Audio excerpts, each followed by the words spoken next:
Sí, no, yo he escuchado que hay una dicotomía en eso muy grande. Por ejemplo, acá es muy marcado, ahí sí, es muy marcado, eh,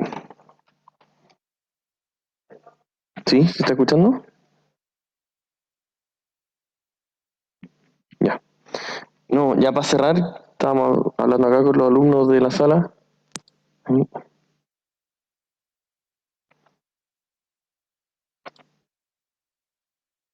Ya, ¿sí?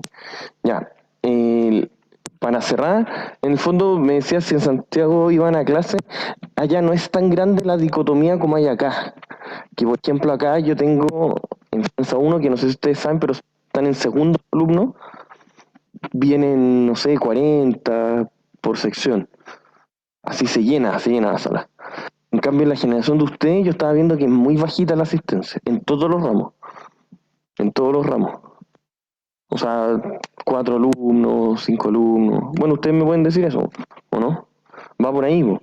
Está muy marcado en la generación específica. En cambio, cuando yo le converso con mis colegas de Santiago, eh, me dicen que es bastante más parejo. Los de primero y segundo no es que vayan tanto como acá, pero los de tercero y cuarto no es que baja tanto la asistencia como acá. Es un poquito más parejo. Se marca mucho esa dicotomía. Ya, ahora sí, partamos. Eh, Primero tenemos que tener muy clarito, bueno, no sé si se escucha bien los que están en su... Sí, pero sí se escucha bien. Sí, se escucha bien, gracias Macarena. Bueno, en temas logísticos prácticos, eh, lo que tenemos que entender es que ahora terminar la materia teórica del curso y de ya por terminada, cerrada, mente, siempre es bueno que ustedes cuando estudien le puedan dedicar tiempo a leer las PPT. Yo hace un tiempo las PPT las estoy tratando de hacer bastante más completas, entonces tienen que leer las PPT, leer el capítulo respectivo en el programa para cada unidad con su capítulo, lean la PPT en el capítulo, se hacen un resumen, las unidades están súper marcaditas, entonces no es que se van a enredar a cada cosa, no, son súper marcaditas, unidad por unidad, texto por texto. ¿Ya? Hoy día vamos a terminar y la próxima semana van a tener 3 sesiones de ejercicios para preparar de buena manera. Eso lo pensé en el control de ejercicios. Ojalá les vaya bien como en el control de ejercicios 1, que el promedio fue 5 y algo por ahí. Ojalá les vaya igual de bien, eso es lo que yo espero. Debería ser, por eso lo planifiqué de esa manera. ¿Ya? En donde la próxima semana, el lunes a las 6:30, que es horario de ayudantía, van a resolver una ayudantía. Y el jueves, acá, en horario de clase, van a tener 2 bloques seguidos de ayudantía. ¿Ya? Eso es para que se vayan programando. Eso ¿por qué lo vimos así? Porque así quedan bien preparados de la mejor forma posible para que la semana de lunes a miércoles tienen el control de ejercicios. Yo creo que es lo mejor para que ustedes puedan resolverlo. Humildemente les digo, de verdad creo que es lo mejor. Con eso deberían quedar muy claritos, muy atentos, etcétera, etcétera. ¿Ya? Además queda, para que ustedes estén presentes, queda un control de lectura. No sé si se acuerdan. Les recomiendo hacerlo. Los controles de lectura siempre son bienvenidos. Son 4 décimas, 5 décimas que pueden ganarse gratuitamente, solo estudiando la materia, 4 o 5 décimas que se pueden ganar para el control de ejercicios. A la hora yo estaba viendo y hay gente que tiene, no sé, 20 décimas.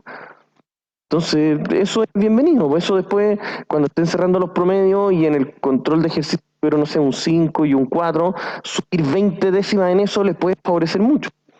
De verdad les puede marcar mucho la aguja. Para eso son, para poder incentivarlos a que eso les sirva y a modo secundario puedan además estar estudiando, aprendiendo paralelo a las clases.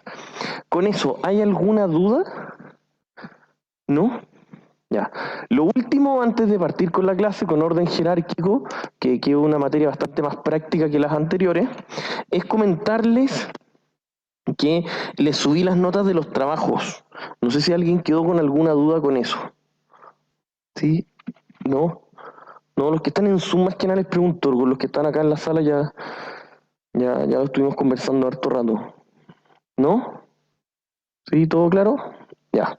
Cualquier Profe, cosa. Sí, dígame, Macarena. ¿van a subir una pauta o algo para uno revisar como qué hay que mejorar? Eh, eh, no, lo que nosotros tenemos es una pequeña rúbrica que yo armé con Macarena, pero ella tiene el feedback respectivo de cada uno. Entonces, el que tenga dudas, no sé si se lo mandé en el mensaje, tal vez no se lo mandé a ustedes. Los que tengan dudas le mandan un correo a Macarena para que ella les explique por qué tienen la nota que tienen, qué les faltó, qué estuvo bien, etcétera, etcétera. Eso, Macarena, con toda confianza, escríbanle.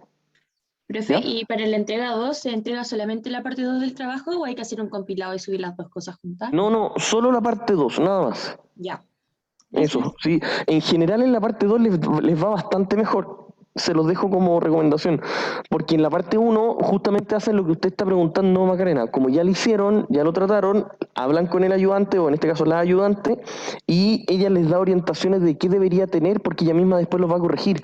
Entonces, pueden preguntarle, pueden pedirle un horario de consulta, pueden, no sé, lo que quieran, y los orienta bastante bien. En general, por eso les va mucho mejor en la entrega 2. Se los dejo se los dejo como inquietud.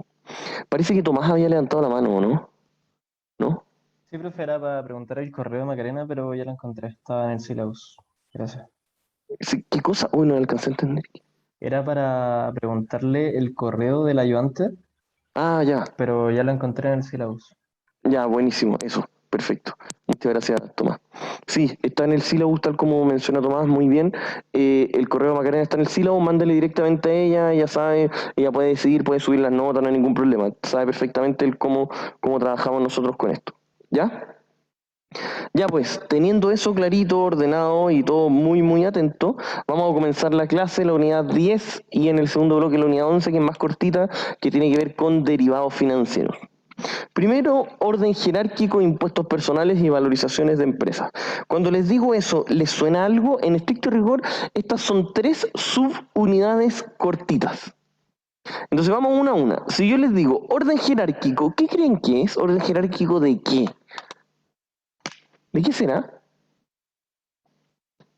El orden jerárquico se le llama a la forma o el orden en el cual las empresas deberían pedir dinero para financiarse. Si yo les pregunto a ustedes, recuerden que la segunda parte del curso, ¿cómo se llamaba? ¿Cómo se llama la segunda parte del curso? Un poquito más amplio, finanzas corporativas. Dentro de las finanzas corporativas, una unidad era estructura de capital, otra costo de capital, etcétera, etcétera, etcétera. Después vimos 4 unidades más y llegamos a esta. ¿Ya? Entonces, dentro de esta de las finanzas corporativas, existe algo llamado el orden jerárquico. ¿Qué significa el orden de con qué nos deberíamos financiar primero por cada una de las necesidades? Si yo les digo a ustedes, la empresa tiene un proyecto y se tiene que financiar. ¿Con qué se financia primero? No tienen por qué saber, para que no se pongan nerviosos. ¿Pero con qué? ¿Con deuda? ¿Con patrimonio? Con las ¿Con utilidades retención de retenidas. utilidades? ¿Con qué? ¿Con qué? ¿Con qué? Utilidades retenidas. Exacto, Tomás. ¿Y por qué? Porque no hay un costo con terceros, me imagino. No sé. No va por ahí, no va por el costo, porque no va tampoco por ahí. No es ni por el escudo tributario ni porque el costo es más barato. Es porque es una comillas señalización. Cáchense eso. Cáchense esa. Ya, eso es lo que vamos a empezar a ver nosotros ahora en la primera parte, esta subunidad que estaremos, no sé, 15 minutos, 20 minutos. Luego vamos a ver impuestos personales, que es muy poquito, que en el fondo va ligado con orden jerárquico. Y por último vamos a entender un poco cómo se hace la valorización de empresas, no solamente con el método tradicional. ¿Cuál es el método tradicional para valorizar cualquier activo financiero? Dígame, pues. No, ¿cómo? ¿A qué se refiere con valor histórico, pues? ¿Cómo se valoriza cualquier activo financiero? Valor presente de sus flujos que es capaz de generar. ¿Estamos? ¿Estamos? ¿Qué era lo difícil de eso? Primero ustedes en Finanzas 1 vieron muy bien la forma de crear los flujos y ahora en Finanzas 2 hemos estado meses tratando de calcular una tasa de descuento lo más decente posible. Si ustedes me dicen a mí cuál es uno de los grandes objetivos de Finanzas 2, lograr calcular, en la primera parte obviamente, la primera mitad del curso, lograr calcular una tasa de descuento lo más realistamente posible o más decente posible. Lo que vemos en la segunda mitad del curso, finanzas corporativas. Es decir, las finanzas de cómo se tienen que analizar una empresa por dentro. Damos esto para que tengan a nivel macro. A mí por lo menos yo soy de la idea de que más que entrar tanto en detalle, o sea, bueno, podemos entrar en mucho detalle, pero a ese detalle tenemos que entrar luego de entender a nivel macro. Si eso es lo importante. ¿Ya? Orden jerárquico. 2, impuestos personales, que como les decía tiene mucho que ver. Y 3, valorizar empresas. Y como les estaba diciendo, el método, comillas, tradicional es traer a valor presente los flujos futuros. Perfecto. Pero yo les voy a comentar que para hacer eso, primero hay que incorporar otras cosas. Para muchos de ustedes, este va a ser el último curso de finanzas de su vida. Por lo tanto, al menos cuando ustedes valoricen empresas, valoricen proyectos, ustedes van a tener que saber que eso de traer a valor presente los flujos futuros, sí, está bien, conceptualmente está bien, no hay ningún problema con eso, ninguno. Pero se van a dar cuenta que hay que incorporar otros factores, eso es lo primero. Y lo segundo es que hay otras formas de valorizar empresas. ¿Ustedes han escuchado algo que se llama el método de los múltiplos? ¿Lo he escuchado, no? ¿Y en qué? Pero ponga su micrófono. Pero ponga su micrófono, pues. Pero, ya, dígame. Pero ponga su micrófono. Ya, pero era...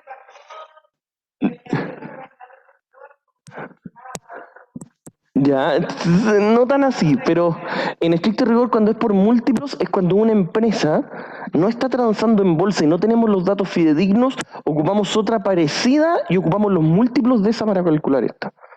Eso es valorización de empresas por múltiplo, con bastante más detalle, pero eso es a grandes rasgos. ¿Ya? Empecemos. Objetivos de hoy. Primero, comprender una idea alternativa sobre la estructura de financiamiento. Nosotros ya vimos toda la parte teórica. ¿Se acuerdan? Vimos lo que dijo M&M, recuerden lo que este curso es 70-80% teorías. Teorías financieras. Eso es lo que está pensado este curso para eso. Ahora vamos a aprender una forma alternativa para poder financiarnos. ¿Ya? 2. Apreciar la idea de Miller de 1977 y el efecto de los impuestos personales en la decisión de la estructura de capital de las compañías. Eso va a ser bastante rápido, corto y preciso. ¿Por qué? Porque nos dice el efecto tributario, y hasta ahora nadie me lo dijo, y siempre lo hago a propósito, cuando nosotros analizamos el cómo se financiaban, existía un escudo tributario, ¿no es cierto? ¿No es cierto? Pero el escudo tributario es para la empresa. Pero ¿quiénes toman las decisiones? Los socios. Y los socios esa utilidad la retiran. Por lo tanto, lo que nos dice Miller es que hay que incorporar en el estudio no solamente los impuestos de las empresas, sino que además los impuestos personales. ¿Ya? En eso nos vamos a quedar un ratito, es como 1 o 2 diapositivas, si no me equivoco. Y tercero, revisar qué factores han influido en la estructura de financiamiento de las empresas en el mundo en general. Partamos, orden jerárquico.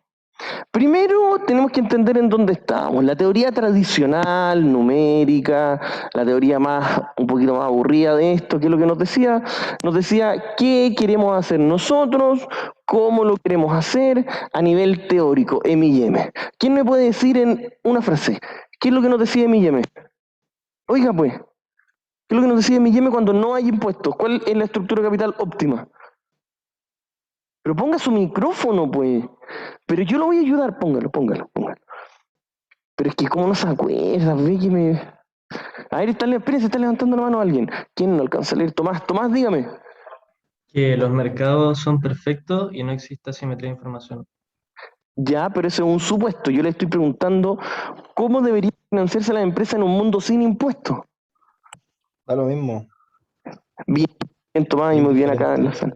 Exacto, es indiferente en un mundo sin impuestos. En un mundo con impuestos, lo que nos dice la teoría es que deberían financiarse 100% con deuda. ¿Por qué? Por el escudo tributario. Listo. Eso es la teoría. Ahora vamos a ir a la práctica. Hasta el año 84 nadie había cuestionado esa cuestión de antes. Imagínense lo que les digo. Nadie. Nadie había cuestionado eso. Y ahí se presentó por primera vez algo llamado Pecking Order o orden jerárquico traducido, en donde se trata de explicar por qué se encontró que las empresas más rentables, adivinen qué pasaba con las empresas más rentables. Primero, teóricamente hablando, dígame, ¿qué era lo mejor en un mundo con impuestos? Muchísima deuda, muy bien. Pero se dieron cuenta que en la práctica no era así.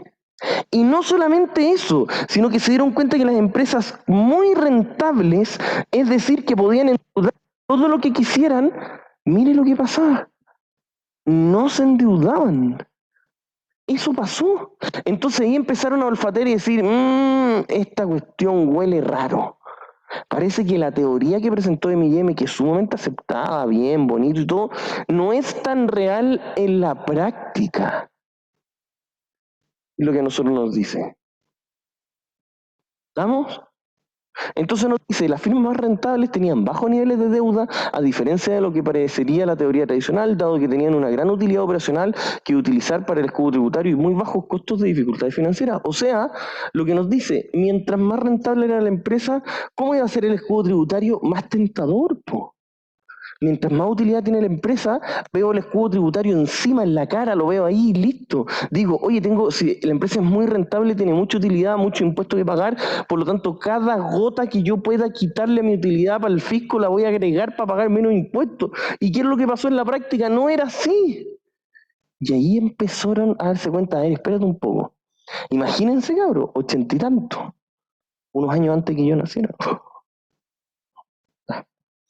En esa época, recién ahí se empezó a estudiar y decir, oye, parece que esta cuestión no es muy práctica. Uno de los supuestos fundamentales primero del planteamiento, ¿cuál es? Sí, lo sabemos, lo hemos repetido, incluso también lo dijo Tomás muy bien, sí, perfecto, es que el sistema es perfecto, listo. 2. Lo anterior sabemos que no es así, ya que existen personas ligadas a la firma y personas ajenas que poseen distintos niveles de información. Eso es lo primero que hay que saber. ¿Por qué se los digo? Porque acá este compadre lo primero que dijo era, espérate un poquito, ya, el mercado no es perfecto, pero lo que hizo fue presentar cuán imperfecto era. Eso es lo que empezó a decir. Porque si uno dice, ya, el supuesto es que el mercado es perfecto, y después dijimos, ya, sabemos que no es perfecto, pero ¿en qué no es perfecto? Eso es lo que presentó este compadre. Y empezó a decir, mira, no es perfecto porque la falta de información se daba en los estados financieros. Por eso no era perfecto. No era perfecto porque aunque los estados financieros sean, pero así, ideal, armado con todo bien, transparentado todo, ¿qué es lo que uno no puede ver de los estados financieros? Lo que aparece ahí, pues. Dígame. Ponga su micrófono y diga. Sí, dígame, Tomás. Profe, o sea, no sé si tiene que ver el tema del ROE y el ROA. No va tanto por ahí. ¿Qué cosa? Pero ponga su micrófono, pues. Exacto. Eso es lo que se dieron cuenta acá. Empezaron a decir, oye, pero compadre, esto no tiene que ver con que el mercado sea o no sea perfecto. Esto tiene que ver con otras cosas.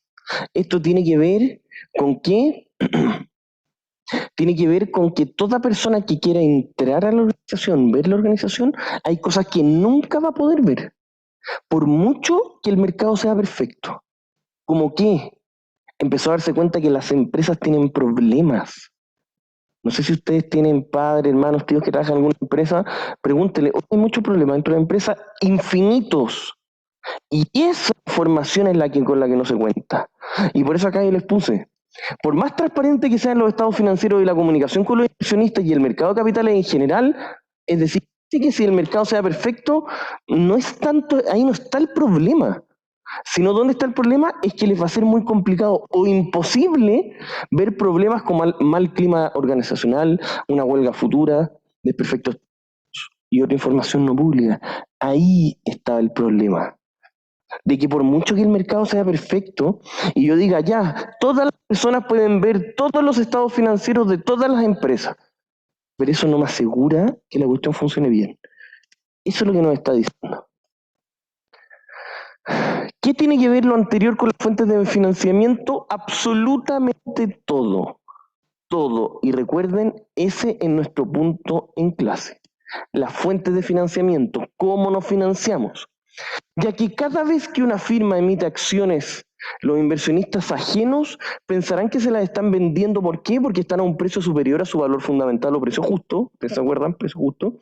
Y las castigarán al precio de ellas. De otro punto de vista, la compañía jamás emitirá acciones si estas están subvaluadas, sino que en ese caso emitirá deuda. ¿Por qué? Porque todos, ¿qué es lo que quieren hacer? Tener proyectos con BPN positivo. Es obvio. ¿Y qué sería en este caso un proyecto con BPN positivo? Sería en este caso puntual el comprar una acción más barata de lo que realmente vale. Entonces, porque ambas partes, como les decía, ambas partes quieren generar transacciones con BPN positivo, comprando los títulos subvaluados y vendiéndolos sobrevaluados. Eso es obvio. Luego, una firma sabe que los outsiders, es decir, todos los que están afuera, no confían en el precio de las acciones por las asimetrías de información y tendrían sistemáticamente que comprarlas a un precio más bajo para proteger, encareciendo el costo de financiamiento. O sea, lo que nos termina diciendo este compadre es lo siguiente. Todos desconfían de todo. Eso es lo que nos termina diciendo. Y como todos desconfían de todos, siempre el que está afuera va a pensar que el de adentro se lo quiere fregar. Y el que está adentro cree que el de afuera se lo quiere fregar. Por lo tanto, esa es una asimetría sistemática. Entonces, debido a eso, la empresa tendrá un orden jerárquico de financiamiento en el que privilegiará las fuentes de capital internas a las externas de la siguiente forma. Yo les he dicho todas las clases, siempre les digo, miren, esta diapositiva es muy buena. O les digo, no, miren, esta otra es muy buena. En esta diapositiva, esta PPT es la más importante. De todo lo que hemos visto. Obviamente que la teoría en general la tienen que saber, porque ustedes ya han visto que les preguntamos esas cosas. ¿Ya? Pero esta diapositiva es la más importante, específicamente ¿por qué? Porque nos dice, muestra el orden jerárquico. De ahora en adelante, ustedes van a saber que las empresas en la práctica se financian primero siempre con utilidades retenidas, segundo con deuda a terceros y tercero con emisión de acciones. Siempre. Tomen nota de eso. Siempre. ¿Por qué? Principalmente por la señalización que se entrega. La señalización. ¿En qué sentido? Si una empresa está emitiendo acciones, ¿por qué creen que es? Entendiendo este orden jerárquico. ¿Por qué no le alcanza la plata? Ya no le alcanza para qué. Porque ya no puede, tal como yo estaba diciendo Tomás, porque ya, uno, no le quedan utilidades retenidas, porque ya nadie le presta dinero de afuera, y recién ahí es una emisión de acciones. Por lo tanto, si una empresa está haciendo una emisión de acciones, ¿ustedes qué al tiro qué olfatean de esa empresa? Que está mal. Exacto, exacto. Muy bien, no sé quién lo dijo, no alcancé a ver. Pero bien, gracias, Pauli. Exactamente, que la empresa no está bien. Eso es una señalización. Eso son cosas, esas son las cosas que nosotros queremos que ustedes aprendan de finanzas corporativas, que ustedes entiendan la lógica del orden jerárquico. Entonces, la implicancia fundamental es respecto a las asimetrías de información y la señalización que dan al mercado de las distintas fuentes de financiamiento. Eso ustedes deberían imprimirlo, enmarcarlo, subrayarlo por todos lados. Esa es la razón. La implicancia fundamental es respecto a las asimetrías de información y la señalización que dan al mercado las distintas fuentes de financiamiento. Es decir, además de señalar que el instrumento que estoy vendiendo está caro, emitir financiamiento externo indica que el interno no me alcanza. Entonces, de ahora en adelante, ustedes se van a dar cuenta siempre que una empresa pide dinero, es porque no le quedan utilidades retenidas. Eso es lo primero. Y si es que una empresa está haciendo una emisión de acciones, es porque ya no le quedan utilidades retenidas y porque ya no le prestan dinero. Ahora, ojo, ustedes que van a ser analistas financieros, o esperemos que sean analistas financieros, ustedes qué van a poder decir, ustedes dirán, pero eso no necesariamente es malo. Exacto, tal cual. No necesariamente es malo. ¿Cuándo una empresa podría hacer una emisión de acciones? ¿Quién se la juega? Aumentar Pero la ponga su... liquidez. ¿Qué cosa, perdón, Paulín? Para aumentar la liquidez. Podría ser, pero no sé si vaya por ahí. Para cuando se quiere unir con un socio, Ya, por ahí, bien. Cuando, por ejemplo, para algo estratégico, eso es lo que estaba pensando, se quiere unir con un socio o simplemente porque quiere un crecimiento inorgánico. No digo que el crecimiento inorgánico sea malo, sino que el crecimiento inorgánico es un crecimiento que no le alcanza con los flujos internos. Eso es un crecimiento inorgánico. Sí, y eso no necesariamente está mal. Si ustedes se dan cuenta, las empresas nuevas a nadie le prestan cantidades de dinero muy grandes y las empresas nuevas no tienen tantas utilidades retenidas. Por lo tanto, necesitan hacer emisión de acciones y eso no está mal visto. Dígame. Soy accionista, uno de los mayoritarios, y salen muchas ventas de acciones, se aumenta mucho la acción, no se diluye un poco Sí, la participación. pero eso es otra cosa.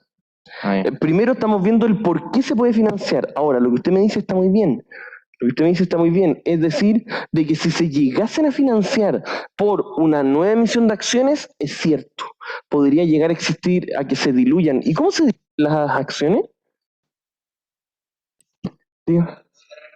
Participación al final. Exacto, uno tiene menos participación. Por eso, por ley, se trata, dentro de lo que se puede, se trata de proteger a los chicos. En donde se les dice, miren, el controlador quiere emitir, no sé, hay 1000 acciones, quiere emitir 1000 acciones más. ¿Qué va a pasar? Tiene preferencia, porque si no compra ninguna, esa persona que compró una acción va a tener la mitad que antes, porque ahora hay el doble de acciones. Por lo tanto, se le dice a esa persona, a ese minoritario, se le dice, mire compadre, usted tiene prioridad, en los siguientes 30 días usted puede comprar y usted va a tener 30 días para que nadie le quite y lo tiene asegurado. Ahora, yo le voy a decir algo que lamentablemente pasa en el mundo real y cada vez se está tratando de controlar, pero sigue pasando. ¿Qué cosa? ¿Qué pasa si el controlador dice voy a emitir 10 veces la cantidad de acciones que hay ahora? El minoritario a lo mejor no le alcanza para comprarla. Y ahí uno le dice, tú tuviste la opción de comprarla, tú no la quisiste comprar. Y indirectamente se terminan igual diluyendo. ¿Me cacharon el punto? ¿Sí? ¿Acá los que están? Sí, sí. Ya. Eso es lo que muchas veces pasa. Entonces, lo anterior podría no ser importante si existen proyectos con BPN positivo, pero la desconfianza del mercado será superior e interpretará emisiones de valores como una maniobra desesperada, en especial en el caso de las acciones. Hacer una emisión de acciones tiene que ser para cosas extremadamente puntuales. Extremadamente puntuales. Si no es algo muy específico, tal como decía usted, oiga usted, o también alguien parece Zoom, decían de que a menos que sea para querer fusionarse con alguien, o por una estrategia puntual, o un crecimiento demasiado violento, siempre es mal visto una emisión de acciones.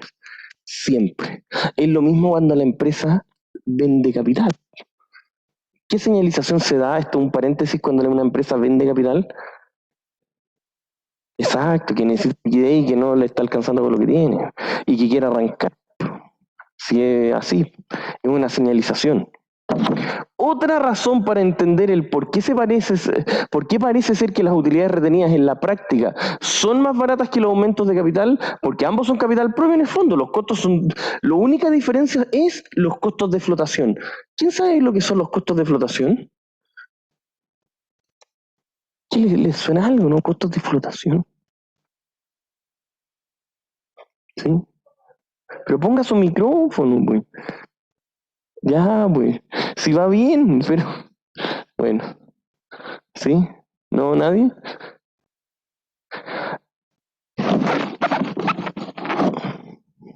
¿Sí? Ah, ya, dígame.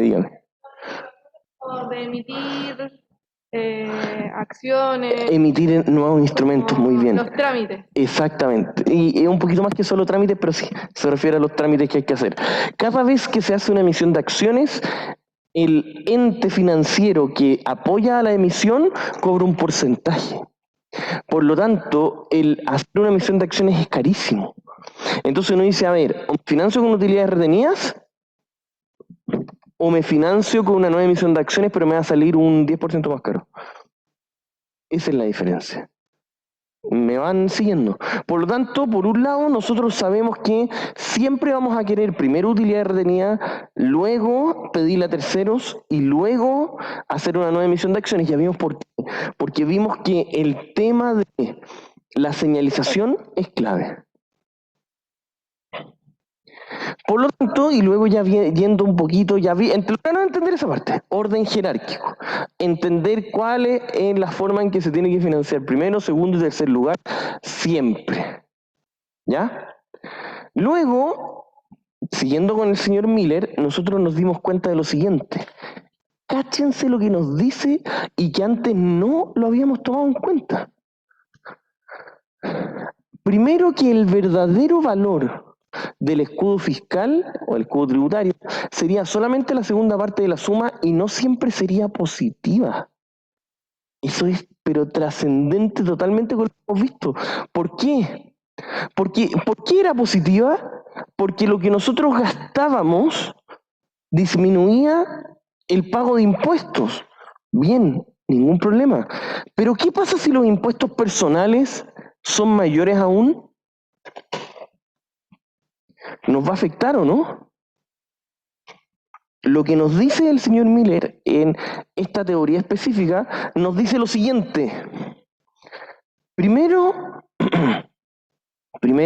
de que el flujo verdadero, y por eso está en negrita, el flujo real que se va a tener relacionado con el escudo fiscal es el siguiente. Por un lado, nosotros tenemos que entender esto. Ay.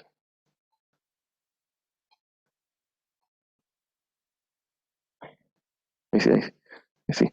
¿El impuestos corporativos o los impuestos personales? Esa diferencia la tenemos que entender muy bien. Entonces nos dice, a ver, ¿cuál va a ser la estrategia que va a tener la empresa en los dividendos? ¿Cuál va a ser? La estrategia en los dividendos va a ir muy ligada a la utilidad que tenga la empresa. Entonces, lo que nos dice es lo siguiente, a ver, compadre, esta cuestión era un poquito más complejo a lo que se había visto antes. La utilidad y el beneficio tributario de la empresa va ligado sí o sí a el resultado que tienen los propios accionistas. Entonces, las grandes conclusiones que nosotros tenemos de...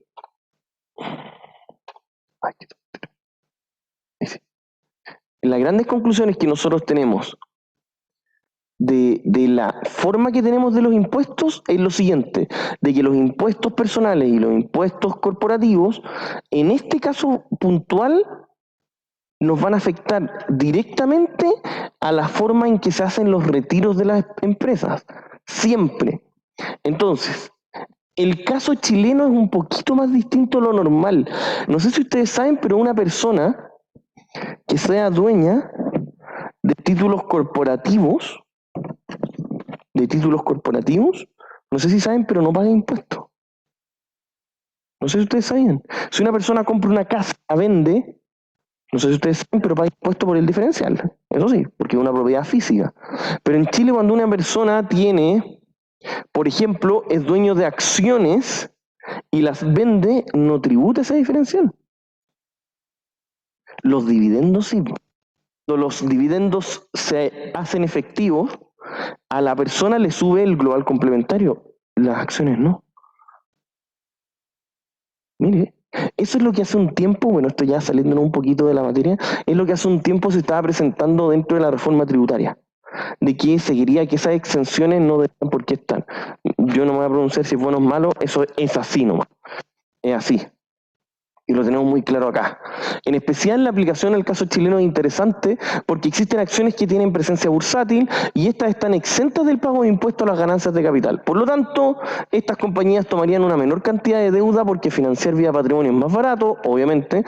Los accionistas con igual riesgo reciben más flujos de caja y por ende pagan más por ellos. Y eso, ¿qué es lo que va a hacer? Es que se altere la estructura de capital, que es lo que nosotros estamos analizando. Dígame. ¿Cuál? Es que dice que en el caso de Chile, ¿Sí? si es que hay, no pagan ¿Sí? por como tener las acciones, pero sí pagan por recibir los dividendos. el impuesto. Exactamente. Ya, pero entonces, ¿por qué como eso de que dice los accionistas con igual riesgo reciben más flujos de caja, por ende, es que no entiendo? De que ya, no se preocupe. En este caso puntual dice que el accionista, o sea, una persona puede tener acciones si suben de valor o bajan de valor, no le va a afectar. Por lo tanto, va a estar más dispuesto a pagar por tener más acciones que por recibir dividendos. A eso va indirectamente. Por eso nos dice que alteraría la estructura de capital. Que de eso depende el cómo se va a financiar. Ya, sigamos. Por último, el tercer punto, que también es relativamente corto, tiene que ver con la valorización de empresas en la vida real. ¿Ya? Aquí nos vamos a quedar un par de minutos más para poder tenerlo muy claro. Primero, cuando uno valoriza una empresa, hasta ahora, o al menos, ¿se acuerdan que nosotros hasta Finanzas 1 habíamos visto que cómo se valorizaba una empresa? Valor presente, los flujos futuros. Listo. Bastante simplista, se darán cuenta. Ahora estamos aprendiendo a calcular y tener muy bien una tasa de descuento. Bien, de hecho eso tuvieron que hacer en la parte 1 del trabajo, calcular una tasa de descuento. Bien, pero eso no es suficiente. Y por eso esto está al final del curso. Porque ustedes dentro de una valorización deben tener en cuenta todos esos datos. Primero, en la práctica tienen que entender cómo van a afectar los impuestos. ¿En qué sentido? Tal como lo veníamos diciendo, y por eso está primero, los impuestos personales. Si ustedes les dicen, un empresario de fuera de Chile les dice, oye, analízame esta empresa, ustedes no solamente van a tener que valorizarla, sino que van a tener que decirle, compadre, tenés que tener ojo de que los impuestos personales son una locura, o son pocos, o son hartos, pero estos son un factor extra que hay que incorporar. El costo de financiamiento explícito, deuda, acciones y preferentes. Costos de dificultades financieras. Ahí van a quedar. ¿Qué creen ustedes que son los costos de dificultades financieras?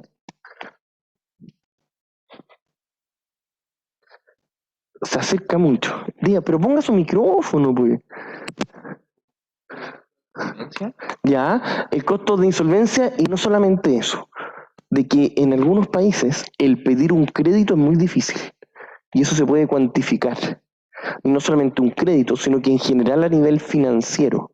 Entonces, cuando ustedes valoricen una empresa y los contraten para eso, van a tener que anotar esta cuestión, se van a acordar esta diapositiva y van a decir, pero además le voy a decir a este compadre las dificultades financieras, las dificultades de crear una empresa nueva. En Chile se creó algo que yo no encuentro extraordinariamente ágil.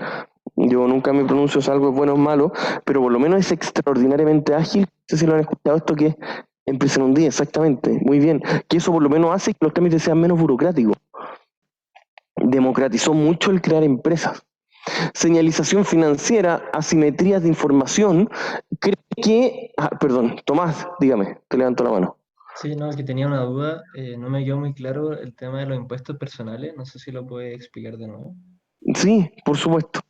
Los impuestos personales, Tomás, Se refiere a que la forma en que se retiran, el cómo se retiran y el cómo afecta, el monto que afecta, es algo que uno debe incorporar en la valorización de una empresa.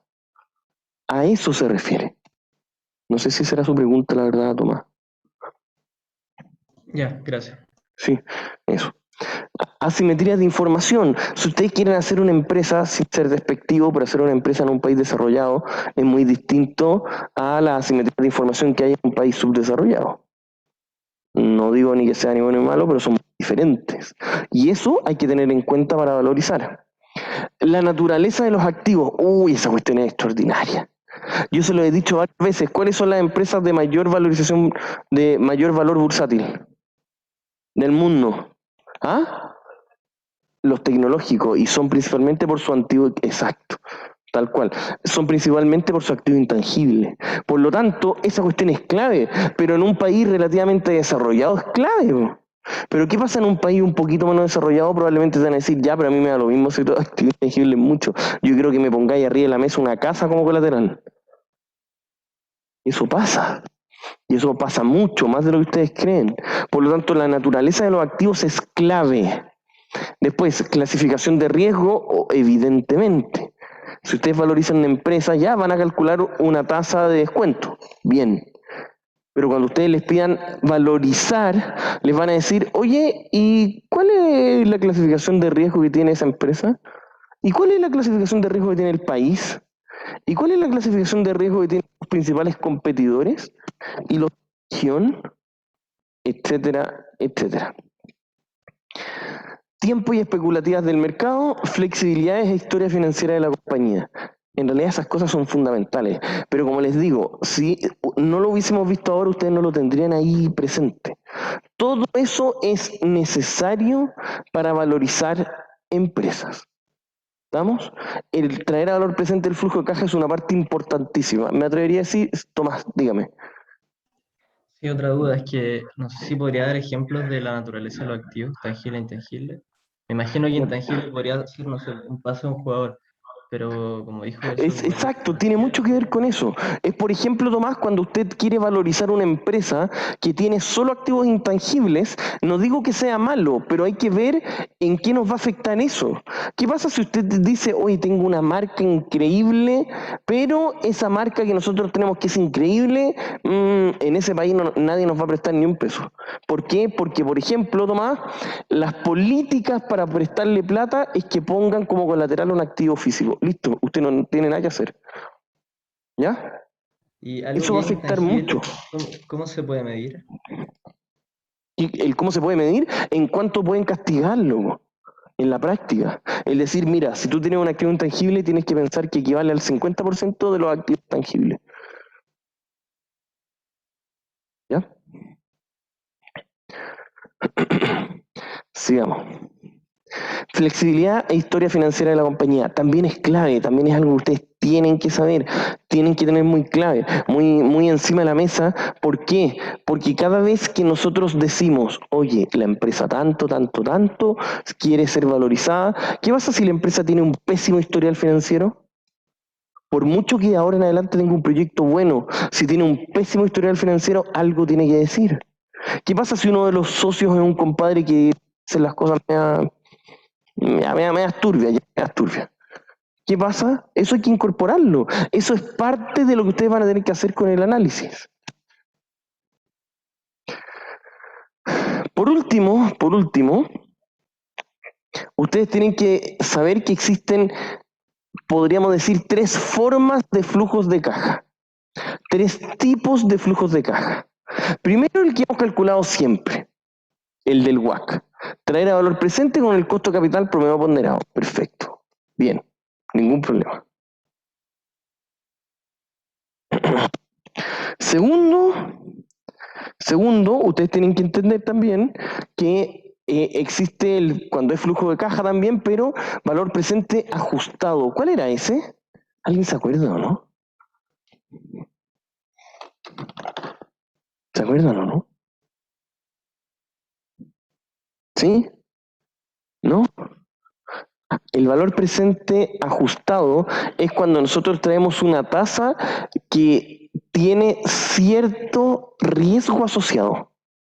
Nosotros teníamos el costo de capital, perfecto, que era un costo de capital que era el promedio que se calculaba el WACC, entre que incorpora el beneficio tributario, bien, pero el ajustado para nosotros va a significar que va a tener una tasa incorporando más riesgo de lo normal. Eso se usa mucho en realidad, porque en realidad me dicen, este es el WACC, sí, ya, pero ponle un porcentaje mayor. Se ocupa para estar cubierto, ese es calcular el flujo de caja libre, pero con el valor presente ajustado. En cambio, el flujo de caja para el accionista, evidentemente, es simplemente con el KE. Sumamente claro, el flujo de caja no libre, sino que el flujo de caja de cuánto le llegaría al accionista, y hay que descontarlo a cuánto, al costo del mismo accionista. Es como cuando valorizamos acciones, se refiere al mismo estilo. ¿Ya? ¿Cuándo conviene ocupar cada método? Cuando estamos en un país en donde las normas se rigen relativamente bien y nosotros tenemos muy claro cómo son, es prácticamente competencia perfecta, conviene el primero. El segundo, evidentemente, cuando tenemos mayor presencia del riesgo del que nosotros podemos medir directamente. Y el tercero, cuando queremos simplemente no tener el control de una empresa, sino que simplemente vamos a entrar a un proyecto en el cual nos van a llegar dividendos. ¿Quedaron claros? Lo dije rápido, pero quedaron claros. ¿Entendieron? Porque eso siempre se pregunta. ¿Ya? No, profe, ¿puede decir de nuevo? Sí, dígame. Lo último de cómo se usa cada uno, ¿no?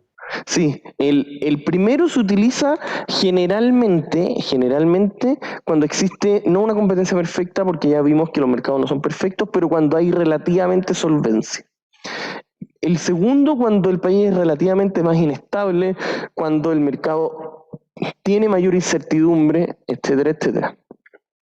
Y el tercero, cuando queremos entrar a un proyecto en el cual no se tiene control, sino que simplemente se van a recibir los dividendos por ser un accionista más. ¿Ya? ¿Estamos? Esas serían las formas. Ya pues, estimados, paramos 20 minutos y seguimos después con derivados financieros. ¿Ustedes saben lo que son los derivados financieros? ¿Ya? ¿Y en qué sentido un activo que depende de otro es un derivado financiero?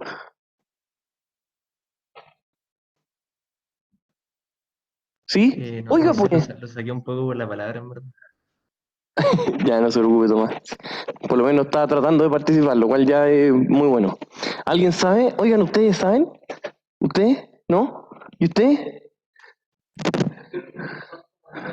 Financiero. Ya, pero ¿a qué se le refiere con instrumento? Pues si no me trate de engrupir, pues. Ya, dígame. Que un contrato al final. Es otra cosa. Es un contrato. El derivado financiero es un contrato que depende sobre otro activo, en el cual uno se obliga a ejecutar algo de ese otro activo. Por eso se llaman derivados, porque es un contrato que deriva, que todo lo que tiene este contrato deriva de otro activo que es realmente un activo financiero. Dígame. Comprar cobre. Exacto, más que cobre es cualquier cosa. O sea, claro, pero en el cual, pero está muy bien, de hecho los commodities se firman muchos derivados, muchos futuros. ¿Por qué nosotros estamos viendo esto? Porque en la práctica, en la vida real, más que comprar o vender acciones, lo que uno transa son derivados financieros. Miren lo interesante. En estricto rigor, una persona que quiere comprar, no sé, 1.000 millones en maíz, un país, por ejemplo, necesita comprometerse o saber cuál es el precio. Y como necesita saber, firma un contrato entre dos partes en el cual se dice, estimado, usted, yo le voy a comprar a usted 1.000 millones en maíz equivalentes a tanto. Listo. ¿Por qué es tan interesante eso? Porque elimina el riesgo. Ahora, si yo me comprometo a comprarlo en 6 meses más y en 6 meses más el precio está más bajo, yo fregué nomás. Pero si en 6 meses más el precio subió, te fregó porque ya se comprometió a vendérmelo a un precio.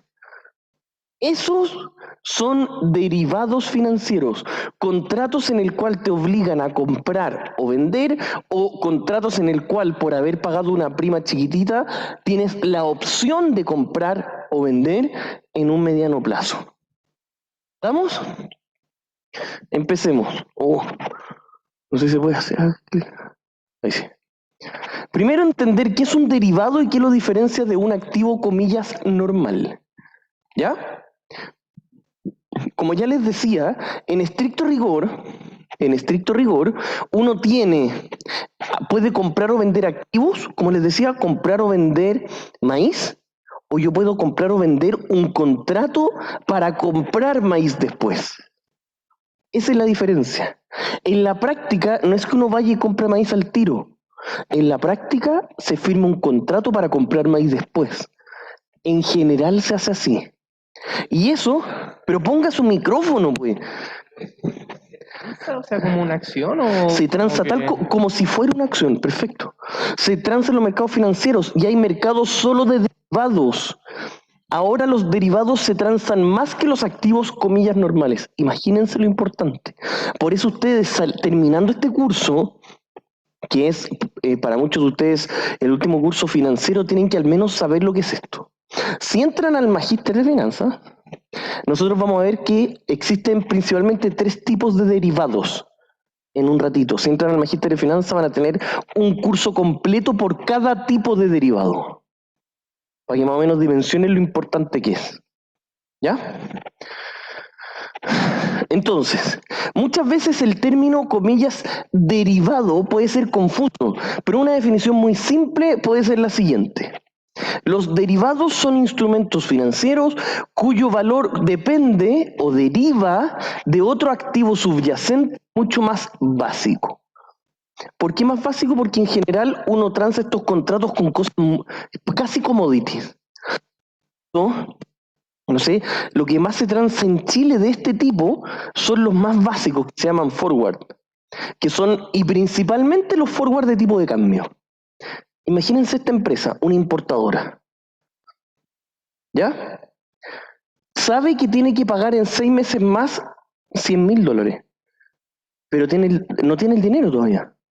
Entonces aquí lo que hace, dice, ¿sabes qué? Para evitar todo riesgo, yo voy a firmar un contrato con una institución financiera en la cual me va a vender dólares, $100.000 a tal precio. Listo. Entonces yo en 6 meses más recibo los pesos y en vez de comprar los dólares en 6 meses más al precio de ese momento, yo ejecuto este contrato. ¿Estamos? ¿Me entendieron ese ejemplo, no? Oiga, ¿me entendió? Seguro. ¿Me entendieron? ¿Sí? Esos son los contratos derivados más comunes que se dan en Chile al menos. Son los forward, y ahora vamos a saber lo que son los 3 tipos que existen, que son forward o futuros, que son una clase, después las opciones y después los swaps. Dentro de los futuros o forward, el menos formal son los forward. De hecho, el forward es lo mismo que un futuro, pero transado en forma informal. ¿Ya? ¿Me van siguiendo o no, pues? Oiga, dígame. Pero pongan su micrófono. ¿Qué cosa?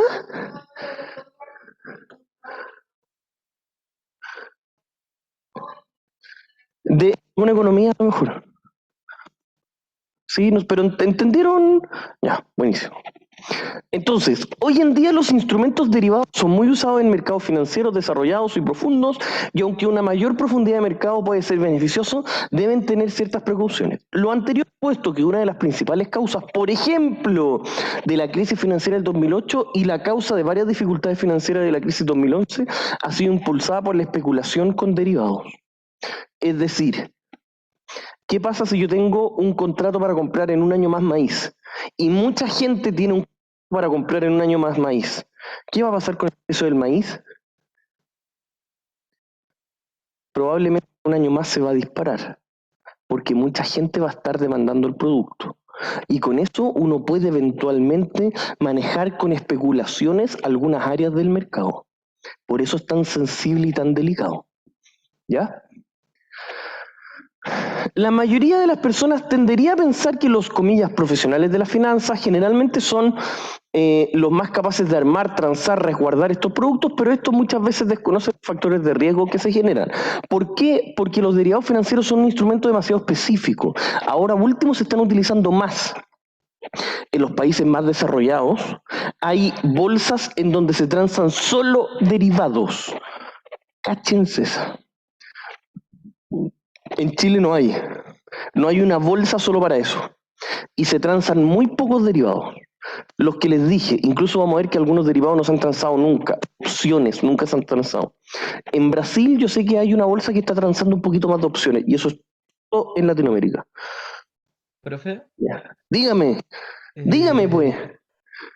una duda, es que el forward es, por ejemplo, cuando, no sé, yo soy, no sé, Codelco y me pongo, o no sé, una empresa que le quiere comprar algo a los chinos y me pongo de acuerdo para comprarle eso en tanto precio del dólar, entonces como que eh, me quita el riesgo de que el dólar suba o baje y me pongo de acuerdo a que en 3 meses más vamos a llegar a ese acuerdo y se va a pagar a tal precio, ¿o no? Sí, pero si eso es lo que yo les acabo de decir, pues de hecho fue el mismo ejemplo que dije, pues, ¿Y ese de que por forward ejemplo, yo lo si, podría vender después?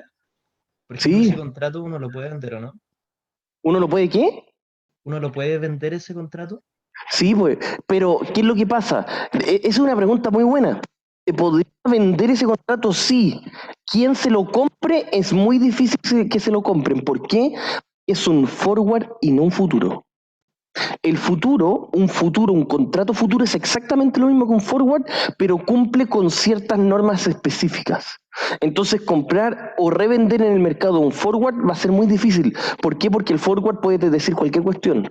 Puede que el forward se lo hayan dado porque había un colateral medio, porque la persona que firmó era aval, da lo mismo. En cambio, el futuro no. El futuro es un instrumento establecido formal en el mercado. Es como comillas, muy entre comillas, como decir voy a comprar dólares. Cualquiera te puede comprar dólares. Pero si te dicen te voy a vender una moneda que nadie la conoce, es difícil.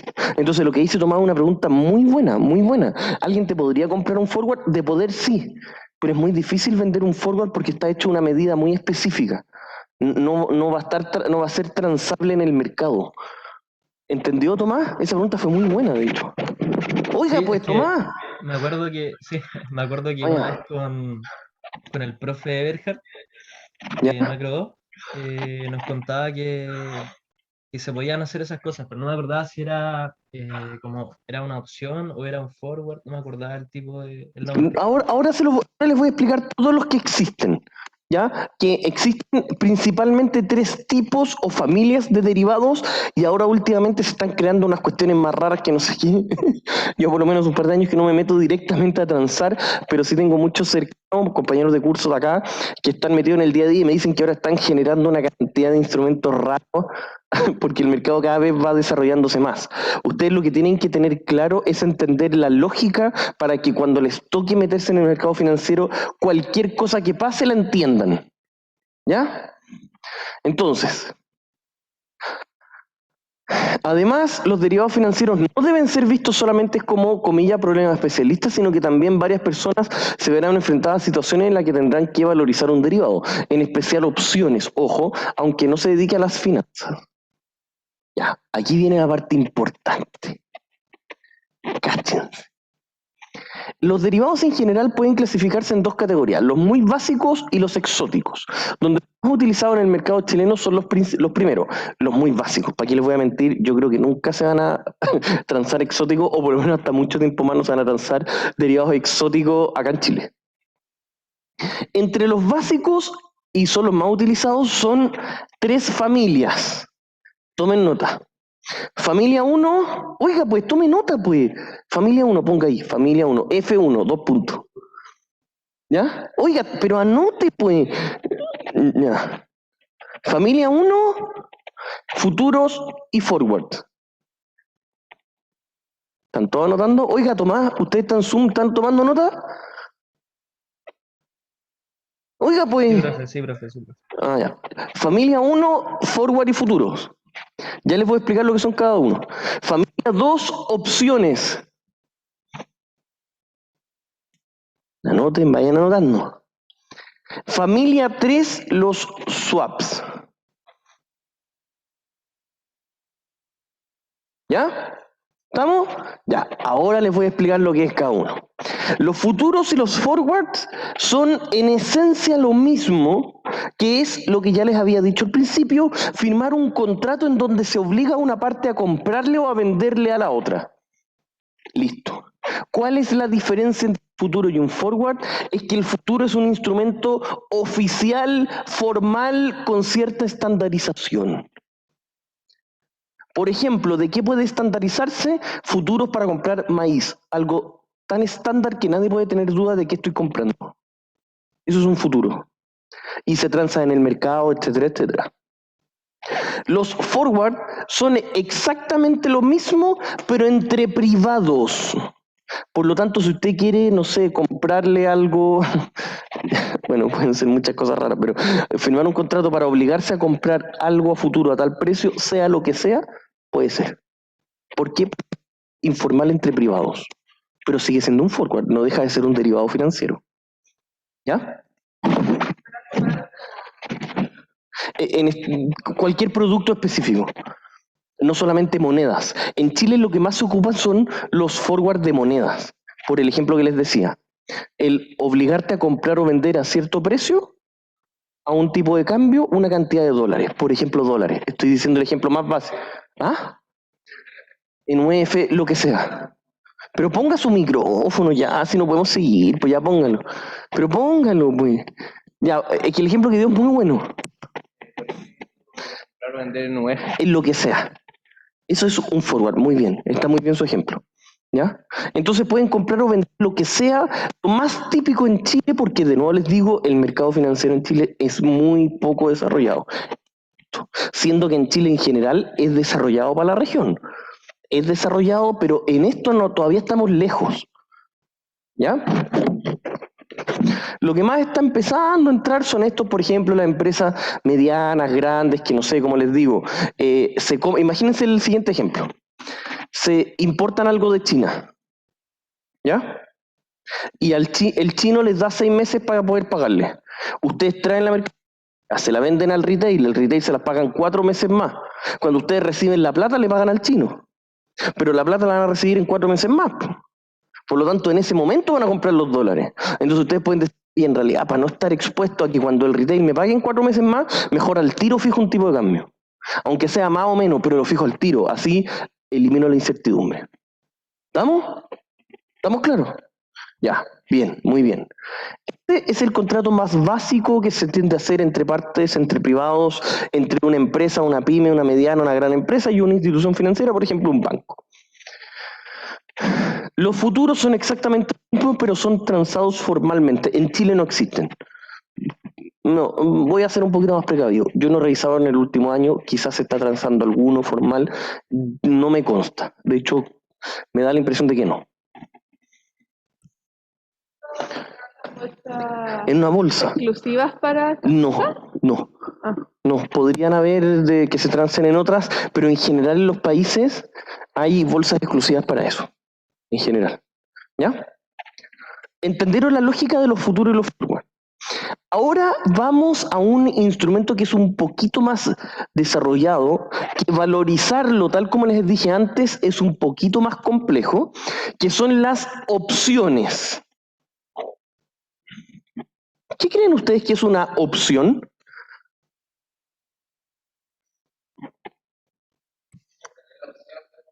O de vender sin Exacto. estar obligado. Exacto. Entonces, ¿y por qué alguien lo firmaría?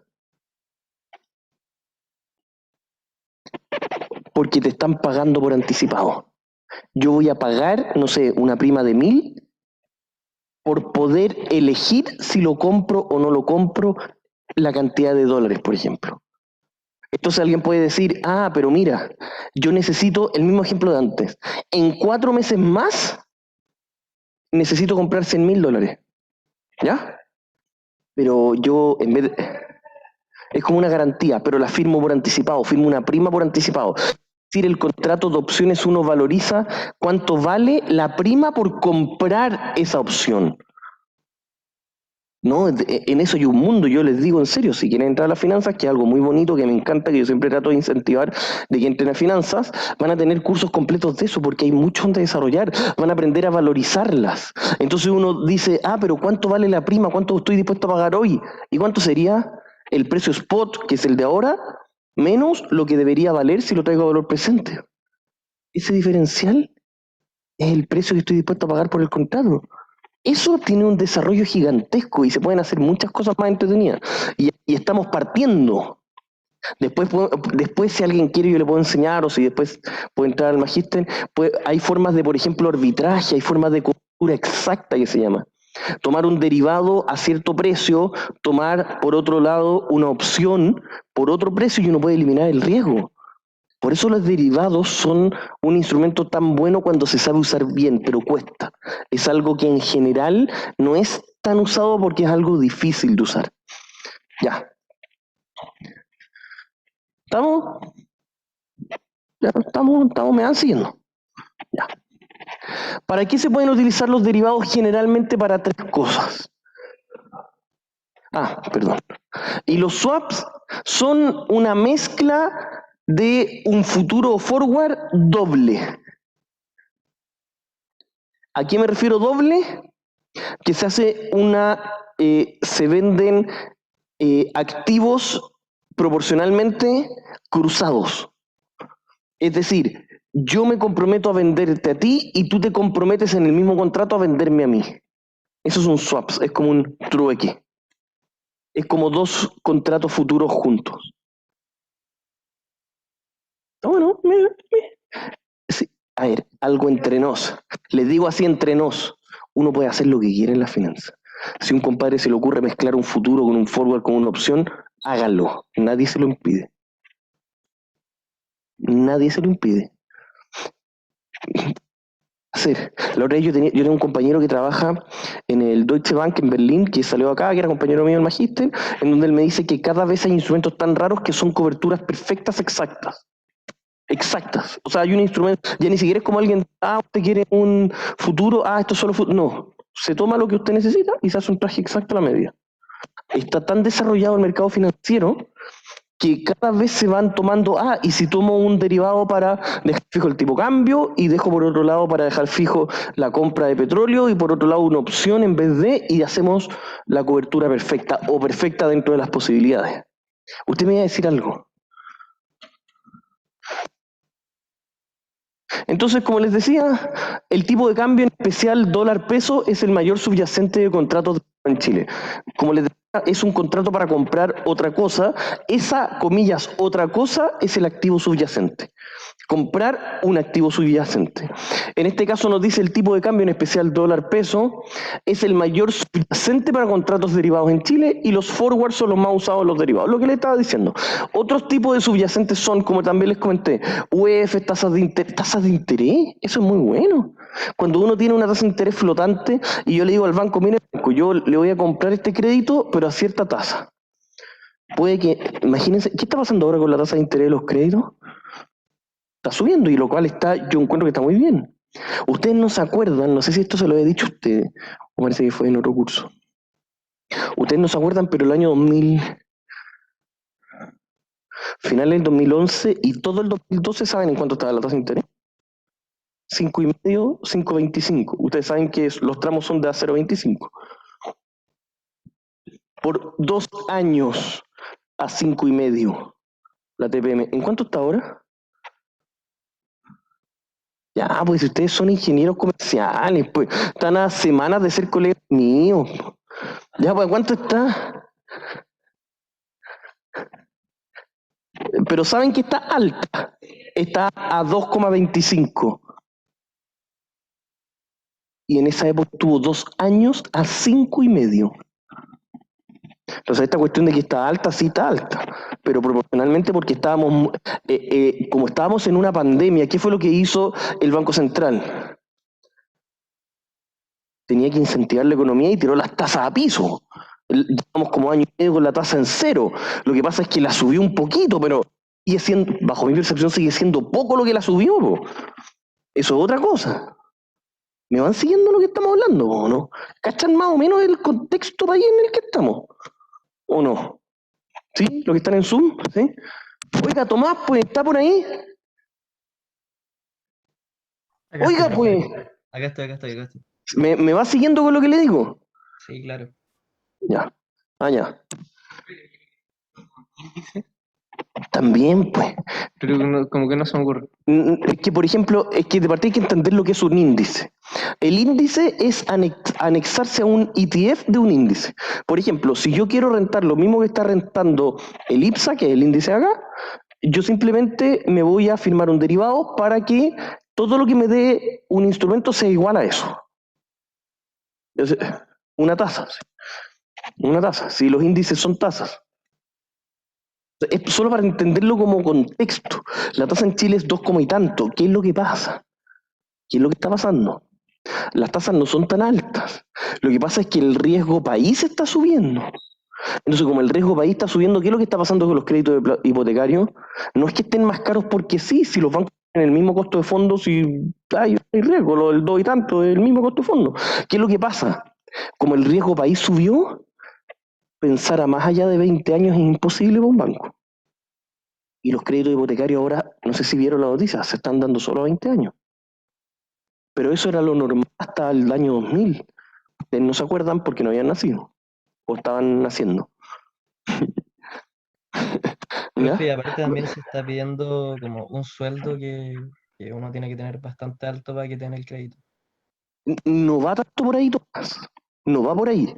Lo que pasa es que al ser créditos muy corto plazo, nosotros hasta hace 3 años, las cuotas son más altas. Y al ser la cuota más alta, te piden un sueldo más alto. No es que ahora te pidan más sueldo que antes. Lo que pasa es que ahora un crédito hipotecario, ahora los bancos tomaron la decisión, los gerentes de riesgo de los bancos están diciendo, toda persona en Chile que pida un crédito no le vas a dar a más de 20 años. Hasta hace 3, uno pedía, cualquier persona sub 40 podía pedir un crédito a 40 años. Cualquiera. Era así. Y llegar, es que solo para que también hay que dimensionar un poquito el contexto. En Chile daban crédito a 40 años. En Argentina dan a 15. Aunque, bueno, perdón, yo siempre doy el ejemplo de Argentina, pero en Argentina dan a 15 y toda la vida han dado 15. Eso es lo normal, comillas, normal. Lo que pasa es que en Chile nos daban a 40, porque Chile era un país, comillas, no quiero decir ni bueno ni mal, pero era un país que al menos era estable financieramente. Yo sé que tenía muchos problemas y yo no comento nada de eso porque me piden no comentar, pero por lo menos financieramente era tan estable que te daban crédito a 40. Ahora todos se están alarmando porque no estamos, pero siendo honesto, no estamos pareciendo al barrio nomás. Pues si yo no conozco ningún otro país en Sudamérica que prestaran a 40 años. Es para entenderlo como contexto, lo dejo un poquito de actualidad. Como les estaba diciendo, ¿para qué se utilizan los derivados? Se pueden utilizar principalmente para 3 cosas. 1, la especulación, que eso no tiene ningún sustento más que el olfateo. Se los digo así de sincero. ¿Ya? 2, cuando es cobertura. ¿Cuánto es cobertura? El ejemplo que les daba antes. Una persona tiene que comprar $100.000 en 4 meses más.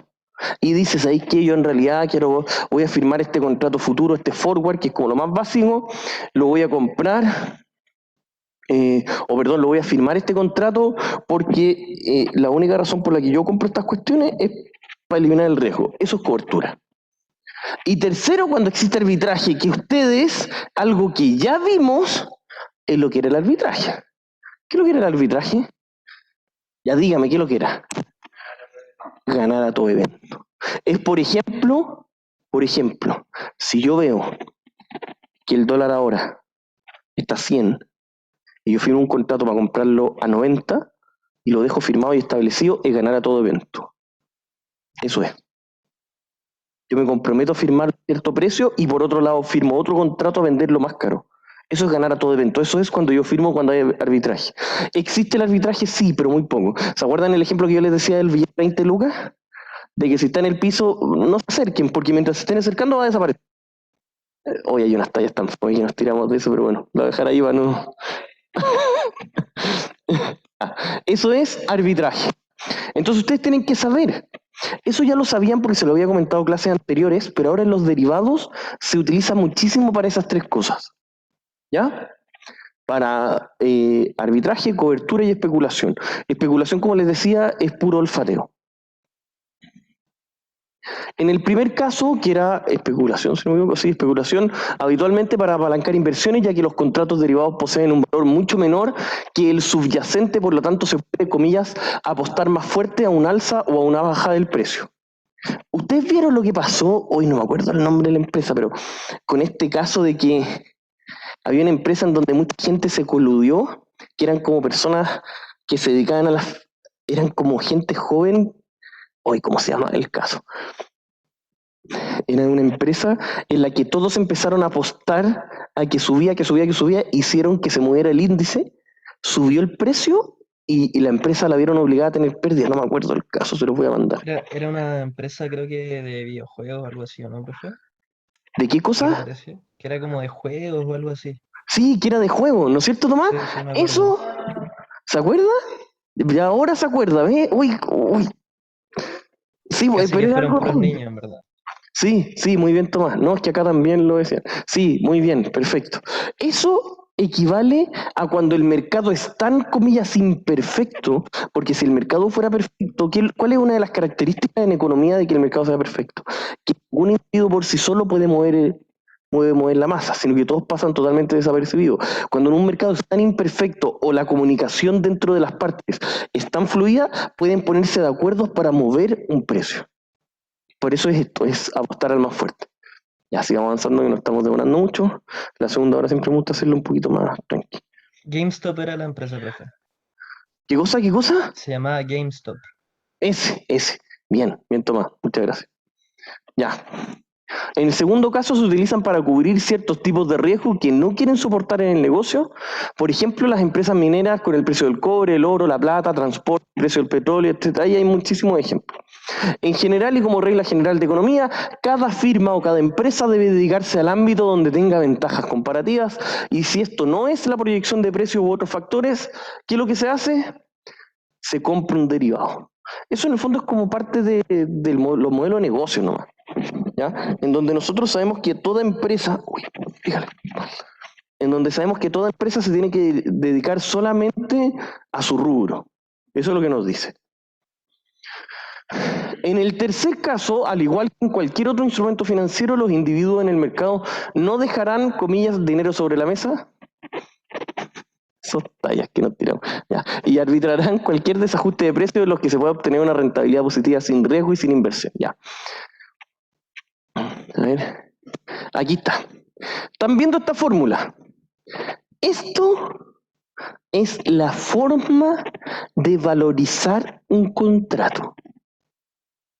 ¿Ya? Lo vamos a pasar relativamente rápido porque no se lo preguntamos y no lo vamos a preguntar algebraicamente, de ejercicio, solo conceptual. Ya, de hecho, en estricto rigor, derivados es algo suple que vemos al final nomás. ¿Qué es lo que va a pasar? Primero vamos viendo. La S es el precio del activo hoy, por eso es el activo subyacente, por eso es S0. RF, la tasa libre de riesgo o la tasa a la cual se está pidiendo el dinero. El costo de oportunidad se podría decir. T, el tiempo y D, los dividendos por pagar. Ya se da lo mismo porque no lo vamos a ver en este caso. La F mayúscula que está ahí, esa F mayúscula 0, es el valor que debería tener, por ejemplo, los dólares. Si el dólar hoy, el S0, el dólar hoy vale, no sé, 7.80, el S0, lo llevo a valor futuro por el costo de oportunidad al T de tiempo, lo que me dé esa ecuación va a ser el monto al cual yo voy a firmar el contrato para comprar a ese precio. ¿Se entendió? Equivale a lo mismo que llevar a valor futuro. Entonces, ¿qué es lo que va a pasar? Nosotros, no, considere que comprar a plazo continúa como un préstamo, ya, etcétera, etcétera. Entonces, diferencias entre un forward y un futuro. Miren, pongan atención. Primero, forward entre privado entre dos partes, el futuro en una bolsa de valores. Como les dije, es estandarizado, todos saben cómo es, todos saben las medidas, etcétera, etcétera. En cambio, el forward es algo netamente privado. No es estandarizado, el otro sí. Tiene una fecha de entrega específica, el futuro tiene diversas fechas, porque en general los futuros son así, no es que tenga que tener muchas fechas. Se liquida el término del contrato, y no anticipadamente. En cambio, el futuro se llama que se liquida diariamente porque diariamente se revaloriza. Entonces uno puede comprar ese contrato y al día siguiente uno lo puede volver a vender. Por eso se llama que se liquida diariamente, a eso se refiere. La liquidación final ocurre usualmente, normalmente, es habitual que el cierre antes del vencimiento, evidente. El futuro, normalmente que antes de que llegue al final, ya se vendió y no se va a volver a mover. Ya. Ya, sigamos, ya esto es mucho. Ya. No, es que aquí está. Por otro lado, tenemos las, comillas, opciones financieras. Ojo, las opciones financieras es un título financiero que da a su tenedor el derecho a comprar o vender un activo. Es un derecho. Una opción de compra o una opción de venta. La opción de compra se llama call, así como llamar, y la opción de venta se llama put. P-U-T.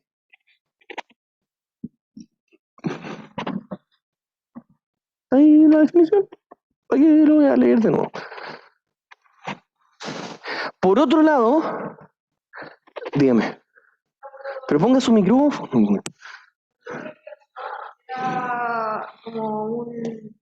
Ah, no, que ver, perdón. Ya, y por último, tienen que saber simplemente, recuerden que hay un control de lectura de esto, en una semana más o 2 semanas más, no me acuerdo, pero el control de lectura es de esto, así que lean esos capítulos, porque son como 2 o 3 partes de distintos capítulos. Lo último que tienen que saber es que opciones, hay algunas que se pueden solamente ejercer al término y algunas se pueden ejercer en cualquier momento de la vida útil. Las que se ejercen solamente al término se les llaman europeas, y las opciones europeas y las que se pueden ejercer en cualquier momento del tiempo se llaman opciones americanas. También escuché que hay algunas que se llaman opciones asiáticas, que son unas mezclas medio raras, pero me entienden la lógica. ¿Ya? Hasta ahí, estimados. Damos por terminada la materia. Espero que les haya servido, se los digo de todo corazón, ojalá les sirva. Vimos muchas cosas teóricas que es muy interesante saber, vimos otras cosas que no son tan prácticas. Solo temas prácticos, técnicos que tienen que saber. El lunes que viene va a haber ayudantía, ejercicio puro, y el jueves de la próxima semana Felipe me dijo que me iba a confirmar si él venía acá o si él hacía. Dígame. ¿Cuándo? El mismo jueves, a las 6:30, entonces, no sé, al menos nosotros no vamos a venir. Amigo, Pero será mejor hacerla en línea. No mucha gente, porque es una prueba online, no es presencial. Ah.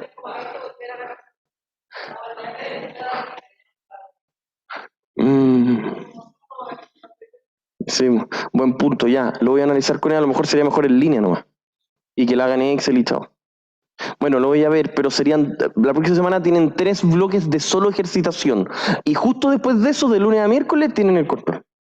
¿Ya? Entonces les debería ir bien, no debería haber problema con eso. En general, en el segundo control les va mejor. ¿Ya? Así que, teniendo eso en cuenta, y el jueves de la semana, de la última semana, yo voy a hacer como siempre un resumen de todo lo que tienen que saber. Ya voy a tener hecha la prueba 2, todo listo, así que les voy a hacer un resumen de cómo tienen que estudiar. Y además, a lo mejor, si es que alcanzamos, resolvemos unas preguntas del material de estudio. ¿Ya? Y con eso daríamos por terminado el curso. ¿Ya? Ya pues, estimados, que estén muy bien. ¿Tomás está o no? Oiga, Tomás. Profe, una consulta en el control de ejercicios, ¿qué va a entrar? Que entra todo desde la prueba 1. Ya, Desde costo de capital y estructura de capital en adelante. ya. Gracias. Eso. Pero para su tranquilidad, Tomás. Oiga, pues.